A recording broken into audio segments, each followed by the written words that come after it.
Ketua Majelis Pemusyawaratan Pemuda Pancasila Wilayah Sumatera Utara menyatakan akan menindak tegas oknum anggotanya yang terlibat bentrokan.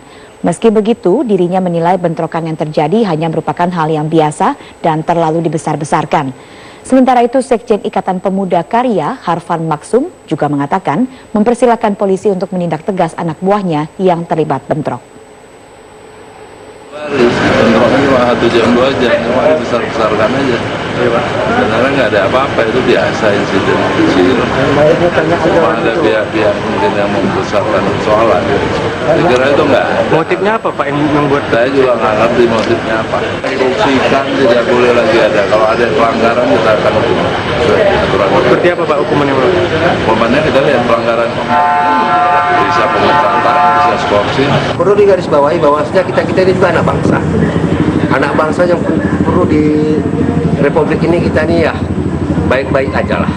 Apalagi ya kita pada hari ini kami kekecewaan tindakan itu anarkisnya terlalu tidak punya perikemanusiaan. Tapi ya semua yang membuat tindakan pidana secara itu harus ditangkap dan harus ditindak secara hukum. Termasuk kader PK. Termasuk kader kita tidak. Kembali di Top News, pemirsa, pasca bentrok 2 ormas kepemudaan di Medan, Sumatera Utara yang menewaskan 2 orang kemarin, kericuhan kembali terjadi hari ini.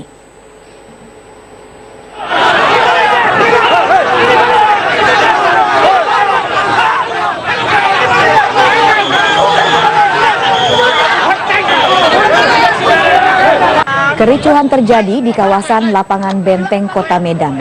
Polisi menangkap sejumlah orang yang berkonvoi dengan membawa senjata tajam dan senjata tumpul. Bahkan seorang koordinator pemuda tertangkap membawa senjata api jenis airgun.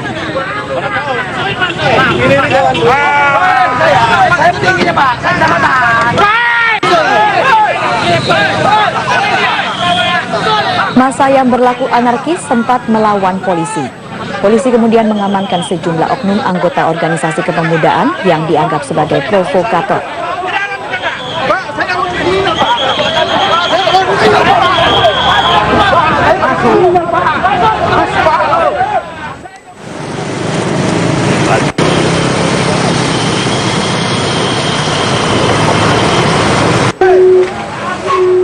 Tidak hanya di lapangan Benteng, Kota Medan, polisi juga melakukan sweeping di seluruh penjuru kota.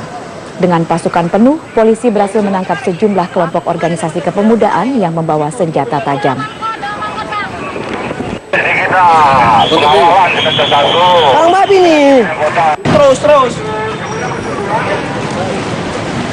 Senjata tajam diamankan dari kelompok massa yang hendak menghadiri pelantikan kepengurusan Ormas Kepemudaan di lapangan Benteng, Kota Medan.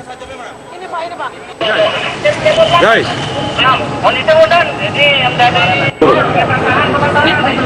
Polisi terpaksa bertindak tegas pasca bentrokan antar 2 ormas kepemudaan di Medan yang menewaskan 2 orang kemarin.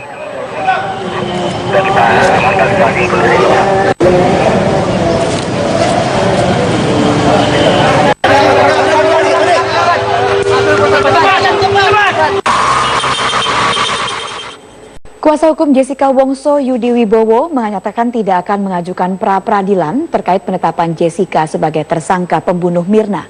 Pihaknya akan menunggu hingga kasus ini dilimpahkan ke pengadilan. Ditemui di Jakarta, kuasa hukum Jessica Wongso, Yudi Wibowo, mengaku pesimis menang bila mengajukan pra-peradilan penetapan Jessica sebagai tersangka, mengingat polisi telah memiliki 2 alat bukti kasus pembunuhan Mirna. Yudi menegaskan pihaknya sudah memiliki langkah hukum tersendiri untuk membuktikan apakah kliennya yang menuang sianida di kopi Mirna. Yudi menyesalkan tindakan intimidasi yang dilakukan Kombes Krisnamurti saat pemeriksaan terhadap Jessica. Memikirkan untuk langkah selanjutnya menempuh jalur hukum, misalnya pra-peradilan. Karena saya pandang begini, kalau kita menempuh pra-peradilan, itu di Perkap Kapolri itu 1 laporan polisi itu sudah dianggap 1 alat bukti. Lah, yang dipermasalahkan di pra-peradilan kan 2 alat bukti, biasanya kan begitu. Secara hukum nanti 1 alat bukti lagi kan adanya bukti mayat atau matinya Mirna. Jadi 2 alat bukti sudah terpenuhi, kalau pra-peradilan pasti kalah. Kemarin itu sebelum ditetapkan tersangka, itu dipanggil di ruangannya untuk didampingi oleh rekan saya. Diintimidasi, saya punya bukti, bla bla bla bla, kamu sebaiknya ngaku supaya hukumanmu ringan, kamu nggak ngaku hukumanmu berat. Loh, itu kan intimidasi, hukumannya berat, sekian tahun gini-gini. Banyak orang yang tahu di sana, banyak polisi-polisi. Itu namanya intimidasi, tidak boleh. Sementara itu, Komisioner Komisi Kepolisian Nasional Kompolnas Edi Hasibuan mengingatkan agar penyidik Polda Metro Jaya tidak boleh melakukan intimidasi dan memaksa Jessica sebagai pelaku pembunuhan Mirna. Polisi dapat menggunakan lie detector jika merasa Jessica berbohong. Dia tidak boleh memaksa dia untuk mengaku, tidak boleh demikian. Itu adalah hak dia untuk mengaku atau tidak. Tetapi tugas polisi adalah jika polisi sudah menetapkan dia sebagai tersangka, maka polisi punya kewajiban untuk mengumpulkan bukti-bukti yang kuat, ya, agar nanti kasusnya akan semakin jelas, ya. Saya kira nggak salah juga apabila misalnya polisi menggunakan lie detector. Pasca penetapan Jessica Wongso sebagai tersangka kematian Wayan Mirna Salihin, pihak keluarga Mirna enggan berkomentar. Rumah orang tua Mirna di perumahan Sunter Garden, Jakarta Utara tampak sepi. Pihak keluarga enggan memberikan komentar mengenai penetapan Jessica sebagai tersangka. Pihak keluarga yang keluar dari dalam rumah orang tua Mirna menutup rapat kaca mobil mereka dan tidak mau memberi keterangan kepada media.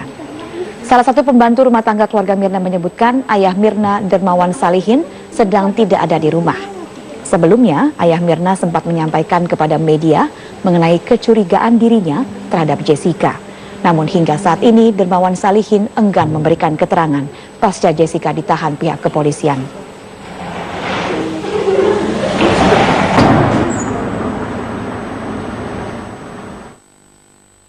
Penyidikan kematian Wayan Mirna Salihin banyak mendapat sorotan karena polisi terkesan sangat berhati-hati menetapkan. Jessica Wongso telah ditetapkan sebagai tersangka kasus pembunuhan Wayan Mirna. Polisi selalu mengklaim memiliki bukti material untuk menetapkan Jessica sebagai tersangka. Namun polisi belum bisa menentukan apa motif dari pembunuhan ini. Penyidikan kematian Wayan Mirna Salihin banyak mendapat sorotan karena polisi terkesan sangat berhati-hati menetapkan tersangka. Penyidik juga membutuhkan 2 kali rekonstruksi untuk membongkar kasus pembunuhan karena diracun sianida ini. Pada saat dilakukan berita acara pada Jessica sebagai tersangka pada Sabtu kemarin, polisi menyatakan ada perbedaan yang mencolok antara bukti yang ditemukan polisi dengan yang disampaikan Jessica. Bersangkutan didampingi 3 penasihat hukum. Dan hasil berita acara tadi kami lakukan gelar perkara, kami sandingkan dengan keterangan sebelumnya dan kami sandingkan dengan alat-alat bukti yang lain. Dan nyata-nyata kami menemukan ada ketidaksesuaian antara keterangan yang bersangkutan dengan fakta-fakta yang kami temukan dan alat bukti yang kami temukan. Lalu apa sebenarnya fakta yang ditemukan polisi dan gimana letak perbedaannya? Fakta bahwa Jessica adalah pemesan minuman bagi Mirna memang bisa jadi merupakan pintu masuk pengungkapan kasus ini. Namun kuasa hukum Jessica Wongso menyatakan tidak ada bukti maupun saksi yang melihat Jessica menuangkan racun sianida. Karena itu yang dibuktikan itu perbuatan seseorang. Apakah dia perbuatan itu gerakan otot? Apakah dia itu menaruh racun di kopi itu? Berarti, ada nggak? CCTV nggak ada berarti, Pak? Ya tanyakan aja polisi. Kalau berani dibuka di umum. Dibuka di umum kalau berani. Perihal motif pembunuhan sering dikaitkan dengan sejauh mana unsur kedekatan hubungan antara pelaku dengan korban. Dalam hal ini polisi tampaknya harus benar-benar mengungkapnya karena menurut ayah Mirna, Jessica tidak dikenal dekat dengan Mirna. Meski ayah Mirna juga menangkap sejumlah kebohongan yang disampaikan oleh Jessica. Nama calon, Pak. Bohong, saya baru lihat dia di rumah sakit waktu Mirna udah nggak ada. Jadi dulu pas kuliah, teman kuliah Mirna nggak kenal. Dan sekali lagi saya ingetin dia berbohong sama saya. Saya bilang anak saya minum kopi meninggal. Kamu minum apa? Minum air mineral katanya. Ya udah itu aja. Bisa dibayangkan aja ya. Lalu apakah Jessica memang pelaku utama dari kasus pembunuhan Mirna? Atau hanya perantara? Atau sama sekali tidak terlibat? Tugas polisi yang harus mengungkapnya. Tim Liputan, Metro TV. Terima kasih Anda tetap di Metro Malam. Setelah 14 jam menjalani pemeriksaan, akhirnya Polda Metro Jaya menahan tersangka Jessica Kumala Wongso. Dan untuk informasi selengkapnya kita bergabung dengan reporter Metro TV Clara Alverina. Ya Clara, bagaimana tadi proses akhirnya Jessica ditangkap atau ditahan oleh Polda Metro Jaya? Ya Nabil, Jessica Kumala Wongso malam ini resmi ditahan oleh Direktorat Reserse Kriminal Umum Polda Metro Jaya. Penahanan ini sudah resmi dilakukan mulai tadi malam pukul 10:30 dan akan diberlakukan hingga 20 hari ke depan. Hal ini tadi dinyatakan secara resmi oleh Kombes Pol Krisnamurti. Krisnamurti tadi menjelaskan bahwa hari ini pemeriksaan dari Jessica Kumala Wongso sudah berakhir, namun bisa saja akan dilanjutkan untuk besok. Dan dari pemeriksaan hari ini, Jessica menjalani pemeriksaan oleh penyidik Direktorat Reserse Kriminal Umum Polda Metro Jaya dengan statusnya sebagai tersangka.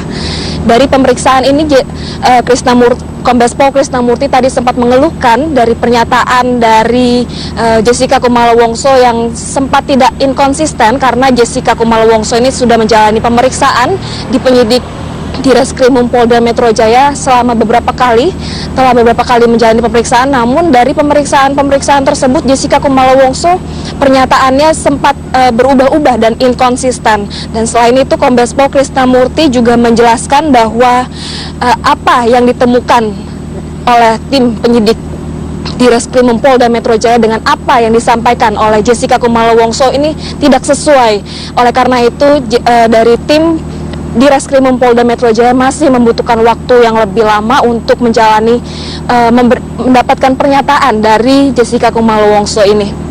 Dan tadi juga secara resmi Kombes Pol Krisnamurti menjelaskan bahwa ada dua alasan, yakni alasan subjektif dan juga alasan objektif mengapa akhirnya Jessica Kumala Wongso ini ditahan. Yakni secara subjektif alasannya karena dikhawatirkan tersangka Jessica